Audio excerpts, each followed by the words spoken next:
My husband poured our daughter's ashes into the toilet and threw her urn at me. I'm posting this on a throwaway as my main account is very identifying and I just need to vent. I'm feeling sad, alone, and terrified. My head hurts. My heart hurts. I feel so alone and I don't know where to turn to. I had to spend the night in my car last night.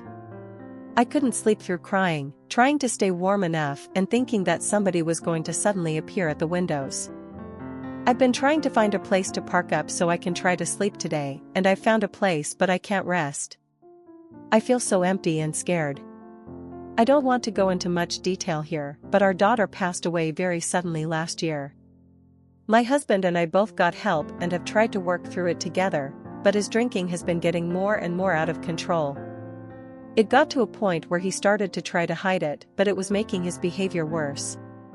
I had a breakdown 2 months after our daughter passed and I hadn't been work since. I had quite a bit put away in savings and some money I inherited, so I was using that to contribute at home while I have tried to get myself back in better health. In January, my husband started on his sobriety journey, but his business started to suffer. There were some difficulties through the lockdowns, and we both worked hard to make sure the business made it through. He took out a loan earlier this year, and I gave him the rest of my savings and started back at work. Things were going well with the business and as well as they could have been for us, until he relapsed last month and was hiding it from me. I lost my job 2 weeks ago and have been looking for work since. It's been stressful, but nothing we couldn't have managed. Yesterday I got home and my husband was already home and was very drunk. It was a very loud and out of control kind of state he was in, and he was slamming around the house, saying he was looking for something. I couldn't get much sense out of him and he was really irate. I didn't really know what to do, and when I tried to ask if he was okay, he got in my face and was quite aggressive with me. He randomly started to throw accusations at me, accusing me of all kinds of things that I have no idea where any of it came from. I was scared at that point and didn't want to be in the house with him. I hadn't seen him that angry before and I think it was a buildup of grief that had come spilling out, but I felt scared. I put my shoes and coat on and told him I was going to head out for a while. That's when he snapped and accused me of trying to leave him. It all happened very suddenly, but he charged at me and got hold of my arm and threw me onto the floor and pulled me down the hallway. At some point of him drunkenly shouting about him not letting me leave him, he suddenly stopped and told me he was going to give me a reason to hate him so much. He stormed off into the front room, took the urn with our daughter in, and headed to the downstairs toilet. I got up and tried to stop him from doing whatever he was able to do. When he went towards the toilet, I was trying to stop him and was pleading with him not to. He shoved me quite hard and I fell. He poured all of the ashes into the toilet and threw her urn at me, hitting my leg. He then started yelling at me to get out before he killed me. I was shaking and felt like I was frozen, but I managed to get up and run to the front door. I took my keys and my handbag and drove off. I had no idea where to go, so parked up in a quiet area and just cried. I have done practically nothing but cry since. I have no family around and no friends that I can turn to who are close by. I was sick earlier on, but I've managed to keep some water down. I thankfully keep a supply of it in the car. I don't know what to do. I switched my phone off all night in case he tried to contact me. I didn't want to hear from him. He's tried to call me today, but I can't be around him while he is drinking again. I can't let him keep taking his anger out on me like this. I feel like it's all my fault. Everything. I just needed to vent. I'm exhausted of feeling like this. Relevant comments. Go report this to the police. Without trying to sound dismissive, I don't think the police will really care. They aren't responding to a lot more serious crimes. I have no proof of his treats to kill. It would be my word against his on what happened last night, and I'm worried that if they go to speak to him that he will destroy any of her things that are in the house out of spite. I have never felt so alone and unsure of what to do. Do you have any family or trusted friends to help you get your stuff? I don't have anybody around I can turn to for help, or a place I could take her belongings if I was to get them. I will figure something out over the weekend, and then I can always ask the police got assistance in safely getting our belongings. I've got a gift card for a coffee place, and it's open until 10 p.m., so I'll be able to charge my phone, power bank, and have somewhere safe to do some Googling and any calls that I need to do today. I'm sure I'll be able to sort something out. Family. It's a long story, but to shorten it as much as possible, I grew up in the care system. It was chaotic, and I was moved around so much that I didn't even form a family of my own. I struggled to form any friendships. I met my husband while we were both young, and it's pretty much just been us and the odd connection/brief friendship over the years. Any other friends are couples, and I don't feel like I can reach out to them about this. I'm going to search on where I can contact for some help. I know a lot of places go on referrals. I had my brother, but he passed away 5 years ago. He wasn't married, had no children, and left everything to me. He left me alone in the world in terms of family. 18 hours later, OOP reports. I haven't gone back. I can't be around him after this. He has had anger issues when drinking before, but not anything as extreme as on Thursday. I'm still in disbelief at what he has done. I've submitted a report on the Greater Manchester Police website, and I'm just waiting for it to be looked at and to hear back. OOP responds to a comment telling her to take pictures and commiserating. Somebody messaged me and told me to take photos while the bruises are fresh. He's really hurt my arm and my leg. My face is bruised on one side. I know once he sobers up, he will be horrified at what he has done. If what he did with our daughter's ashes doesn't shock him into getting himself help, I don't know what will. I worry that it will just make him continue in a bad cycle. I know he will be upset at knowing what he has done to me. He's so gentle when he's sober. I can't be there for him again if he decides he wants to get help. Not after what he has done. I am devastated. I can't bring her back, and I can't undo what he did on Thursday. I feel like I failed her twice. I'm sorry you are having to face life without your dad. There is just no preparing for death and grief, no matter how natural any of it is meant to be. It's really hard. I found keeping busy really helped too. We both went through some intense therapy separately and together. He joined a support group for grieving dads, and it really helped him in a lot of ways. There was still clearly a lot of pain that he was struggling with. That's when he was turning to alcohol. I joined a support group for grieving mums, and everybody was lovely, but I found the sadness to be too heavy. Even in the lighter conversations and activities, there was a heaviness in the air. I found yoga, meditation, and some peaceful walks to be really helpful. I found a quiet spot where it was just me and the nature around me. I was alone with my thoughts, and could let it all out and cry, or I would just listen to everything around me and find some peace. We did a lot of walks together, and I know it helped him to be able to let out some of his emotions, away from home and just away from things. He started to get more help when he sent sober. I just wish he has stuck with it. I know addiction is complex and people relapse and withdraw from support, and I've tried to be there for him, but I can't do it again. Not after what he did on Thursday. It can't be undone. I hope he gets the help he needs.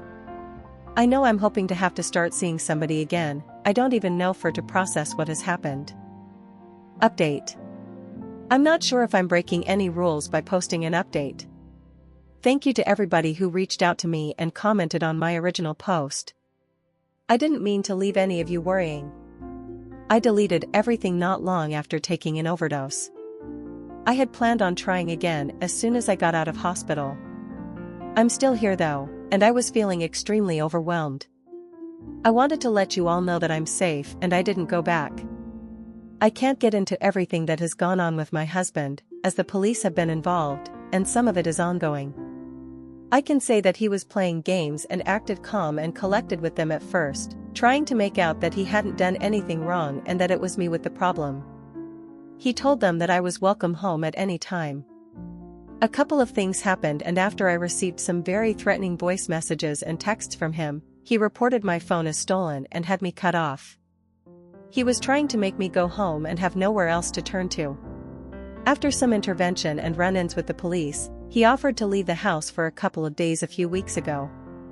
I was to go there with some help, allowing me to get my belongings and our daughter's things. Nobody asked him to leave. He offered. I arrived there, along with some help, to find that he had destroyed all of my things. When I say all of my things, I mean everything that I owned, and that was in that house. I can't even imagine how long it must have taken him. He sliced my shoes and had gone over some of them in black marker, the same with my handbags. He cut up my clothes. All of my products were all over the bathroom, which he had smashed up. There were items of my clothes in the bath, and he had poured bleach all over them, as well as my cosmetics all destroyed and mixed in. He had smashed up/broken my other belongings. He had trashed the house, including our daughter's room. The only things I couldn't find were some of her things he had taken with him. I don't really remember much of being in the house. I suppose I kind of went numb once I realized what he had done and saw our daughter's room. The photos of it all are awful. He has claimed he doesn't remember doing any of it. He then put it down to a drunken rage. After doing it, he went straight over to his parents, knowing what was coming, and pleaded with them for help. They arranged for him to get some private help. I mentioned in my post about his issues with alcohol. After our daughter passed away, we both got help, together and separately. His drinking got out of control and to a point where he was trying to hide it, which made him even worse. I know he has been hurting, but it got to a point where it was almost impossible to have a reasonable conversation with him. After talking through things with various professionals, I realize now too that there was a lot of control going on.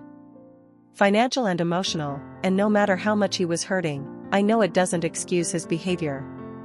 However much I have felt for him and wanted him to get all of the help he needs, I can't see past what he did with our daughter's ashes. I felt like I lost her all over again. And I felt like I had somehow failed her again. His parents did reach out and promised they would get back the things of our daughters that he took. I haven't heard from them since. I'm sure it isn't easy for them. I've been getting some help and I'm on a waiting list for some more therapy. I also start a new job on Tuesday. I am currently sitting here on the floor of my new place, typing this out. I picked up the keys yesterday. My tenancy officially begins on Monday. It isn't much to look at and I'm starting all over again, but for the first time in weeks I feel like I can finally breathe a little. It's a bit overwhelming to have some space of my own again, but for the first time in what feels like a long time, I feel like I can almost relax. I have had a new bed donated to me and it will arrive on Monday, and my key worker has applied for a cooker for me via a white goods scheme with one of my utility providers. I don't have any hot water or heating until my gas is uncapped on Monday, but I do have some electricity. I've got some books to read, and just this morning I picked up a bag of mostly canned food from the food bank. It took a lot to be able to face going, but it's enough to last me for the next few days, and it doesn't need to be heated. I might not have what I had, but I'm not where I was. I'm not sure where things will go from here. It felt like I had died along with my daughter, yet my body was still there and going through life. I want to believe I can do something in her memory. Even if that something is making it through each day. I'm safe. And I'm trying to be well. Relevant comments. You have not let your daughter down. Never think that. I know it's going to be a hard slog, you will get through this. You're here now. Do you have other family to rely on? Oh, peace reply. This is something I'm going to have to keep working through. No matter what I do, the guilt follows me, even though I know it was out of my control. I don't have any family that I know of. I grew up in the care system and had an older brother, but he passed away years ago. I met my husband when I was much younger and it had always been just us, and then our daughter, in terms of my family. It has been tough and it's taking some readjustment. Especially reaching out for and accepting help, being away from everything I knew really. Another user replies to OOP. There is something called fetal microchimerism. Every pregnancy, regardless of the outcome, actually leaves DNA in the mother's body. What your husband did was evil, but your daughter is still a part of you. He can't take that away. OOP's reply. I hadn't heard of this before. I just searched it, and it's a strange comfort to know that she's still a part of me. Physically with me, within me. Another user adds. You also likely have stretch marks, proof she was there. Oh, peace reply. A couple of small ones on each side. Another physical reminder. Thank you, heartsuit. Picture a wave in the ocean. You can see it, measure it, its height, the way the sunlight refracts when it passes through, and it's there, and you can see it, and you know what it is, it's a wave. And then it crashes on the shore and it's gone. But the water is still there. The wave was just a different way for the water to be for a little while.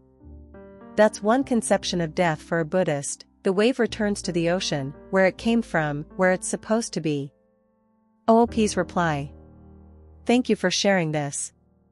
It has made me tear up a bit reading through these quotes and poems. After my daughter passed, I found it difficult to focus on life. I wasn't obsessed with death, but I wanted to try to understand it. I knew it happens to us all, and I was always at peace with that before what happened. I never thought for a moment that I would be living without her around. I just needed to try to make sense of things, and I couldn't. I started to read and listen to books by Pema Chodron, and I feel like I have taken a lot from them. There is a part in Getting Unstuck where she talks about the Dalai Lama and a quote from him, regarding the weight of his guilt over somebody's suicide, and it really stuck with me. I've just searched it, and somebody asked how he ever got rid of that feeling. He paused and then replied. I didn't. It's still there. I just don't allow it to drag me down and pull me back. I realized that being dragged down or held back by it would be to no one's benefit. Not mine or anybody else's, so I go forward and do the best I can. It's much more difficult to allow ourselves to learn this kind of peace, but it's something I want to be able to remind myself of, especially on the harder days. Please tell me he was arrested. For what he did to your belongings? Oh, peace reply. He was. There's a lot going on with it all.